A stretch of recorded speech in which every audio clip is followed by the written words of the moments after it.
dabkan oo ka kacay xaafad isku raran ah oo ku taala degmada Xamar Weyne ayaa socday hal saac ka badan mana jirto khasaare dhimasho iyo dhaawac marka laga reebo laba guri oo ay ku noolaayeen dad danyar ah oo uu saameeyay dabkaasi. Kooxda gurmadka ee dowlada hoose Xamar ayaa ku guuleystay daminta dabkaasi kacay waxaana inta ay socdeen howlaha gurmadka ah goobjoog ahaa gudoomiye ku-xigeenka howlaha guud ee maamulka gobolka Banaadir injineer Xamar Ali Cabdi. gudoomiyaha degmada Xamar Weyne ee gobolka Banaadir Cabduqaadir Maxamed Cabduqaadir ayaa ugu horeen la hadlay warbaahinta. waxaa loo maleynaa inuu dhaliyay ciyaarta caruurta meesha ku ciyaarayeen sida jizigar oo kale sida naloo sheegay in dabka uu ka bilowday. wuxuu baabi'iyay dabkan laba qol oo jiingada ah oo ku basbeelay meesha hantida inta badan oo dad danyar ah meesha deganaayeen oo aan hanti lahayn oo laftirkooda dad iska masaakiin ah wixii meesha ugu jiray inteeda badan waa laga soo saaray laakiin waxaa waajib naga saaran oo maamulka degmada gobolka Banaadir in masaakiinta meesha hantidooda ku baabaaday jiingadaha ku baabaaday in ayagana la garab istaago. sidoo kale waxaan aad ugu mahadcelinayaa waaxda gurmadka degdega ee maamulka gobolka Banaadir iyo dowlada hoose oo ayagana ahaantii si degdega ugu soo jawaabay si dabkan uusan ugu faafin meelaha kale ama guryaha ku dhow maadaama guryaha ay yihiin guryaha isku raran ah ay aad isugu dhow yihiin. gudoomiye ku-xigeenka howlaha guud aadaan ugu mahadcelinaynaa sida asagana uu maamulka u garab istaagay uuna soo jawaabeen sida ugu dhaqsiyaha badan inuu dabkan faafin. waxaan leenahay aad ay u mahadsan yihiin masaakiintan waxaan rajaynaynaa in aan maamulka gobolka iyo degmadana inay garab istaagi doonaan ee shacabka meesha degan.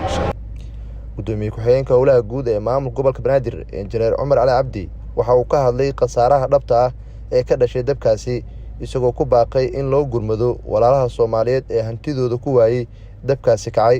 laba guri in ay ku baaba'aan halkan labada guri waxyaabaha dhibaatada keena waxay ka mid tahay in dadka oo deganaa meesha ay yihiin dad xoogsato ah oo maalintii iska shaqo aado ilmahana guriga uga tago sidaas darteed ilmihii yaryara waxyaabo dabka kiciyay ee sameeyeen awgeed oo dabkan u kacay ilmihii waxa ma gaarin alxamdulillah waa laga soo badbaadiyay dadkii meesha deganaa iyo dadkii u dhawaana qof ay wax ku gaarto ma jirto waxa wax ku gaareen laba guri oo labada guriba ay yihiin guriyo iska maaragtay jiingad ah waxaan maaragtay ugu baaqaynaa dadka Ilaahay wax siiyay iyo qof kasta oo ka soo gaari karaba in dadkan ay wax la soo gaaraan annaga hadaan nahay maamulka gobolka Banaadir waxaan iska saari doonaa xoog haduu Ilaahay yiraahdo habeenkan caawa ahna waxaan balan qaadaynaa insha Allah meelay ku hoydaan inaan ka shaqeyno si kasta oo lagu helaba maamulka degmadana waxaan faraynaa in uu dadka degmada iyo cidii oo gargaar uga weydin karaba in uu garab ku siiyo hadaan nahay maamulka gobolka Banaadir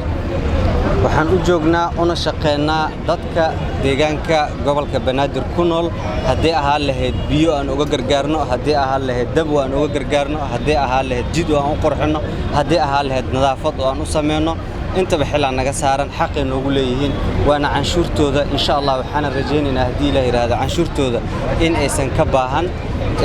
dadkii gurigan wax uga naqdayna waan uga tacsiyadeynaa inkastoo oosan qofna waxba ku naqan dhaawacna uusan jirin laakiin hoygaaga oo baaba'o waa dhibaato kale hadii aad bad qabto adiga meel ku hoyatan aadan lahayn waa dhibaato kale laakiin insha Allah waxaan rajaynaynaa sida ugu dhaqsiyaha badan leh maamulkeena gudoonka sarana uu iska wareysan doonaa haduu Ilaahay yiraahdo sida ugu dhaqsiyaha badan leh insha Allah waxa la wixii aan awoodno aan ka soo gaarsiin doonaa dadka degan meeshan. mid ka mid ah dadkii ku guriyo waayay dabkaasi kacay ayaa ka dalbaday ummadda Soomaaliyeed in ay si degdeg ah ugu soo gurmadaan.